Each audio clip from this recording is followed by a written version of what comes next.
Aujourd'hui, dans le cadre de ces deuxièmes assises des industries culturelles et créatives, nous avons divers sujets, le financement et notamment la transformation digitale et l'intelligence artificielle générative.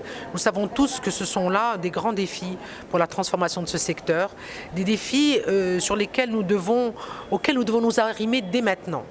Nous connaissons l'impact de ces transformations sur le secteur dans des pays qui ont déjà des industries culturelles et créatives très développées comme les États-Unis. Mais au Maroc, nous ne devons pas rater ce rendez-vous et nous devons prendre conscience de ce que cela va produire comme transformation pour le secteur et agir. Travailler dès maintenant sur les réformes, les textes de loi, sur les initiatives et la formation professionnelle et l'intégration de ces compétences dans ces métiers d'avenir.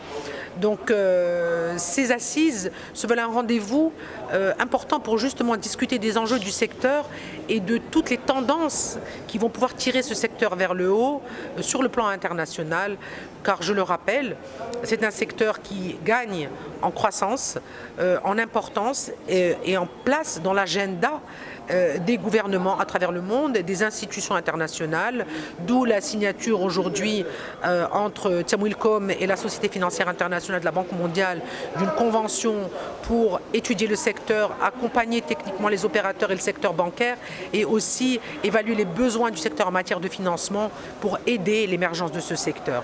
Donc voilà, globalement, il y a une forte volonté de la part du secteur privé et du secteur public de prendre soin de ce secteur, de l'accompagner, de saisir toutes les opportunités qui s'offrent à nous en termes d'emploi, en termes de rayonnement pour notre pays, en termes de développement économique et social dans nos villes et dans nos territoires. C'est devenu un élément essentiel du développement du tourisme. Nous savons que l'expérience touristique repose beaucoup aujourd'hui sur l'expérience créative, sur la visite des musées, la découverte des monuments, du patrimoine, la découverte de créations culturelles et artistiques locales, musique, festivals.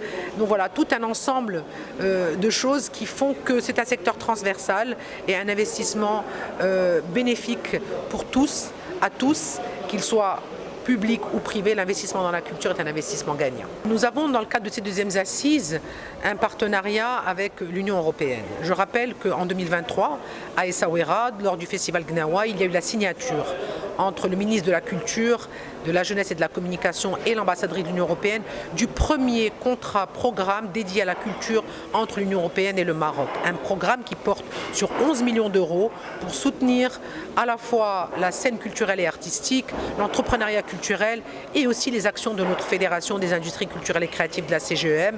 C'est la preuve que la culture fait partie des secteurs prioritaires, des secteurs d'avenir qui vont permettre de renforcer le dialogue et le partenariat Maroc-Union européenne, mais aussi travailler à plus de prospérité partagée.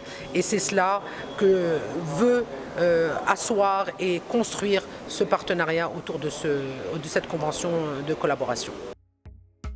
للمزيد من المعلومات ما تنسوش تابوناو وتفعلوا الجرس باش يوصلكم جديد لو 7 TV.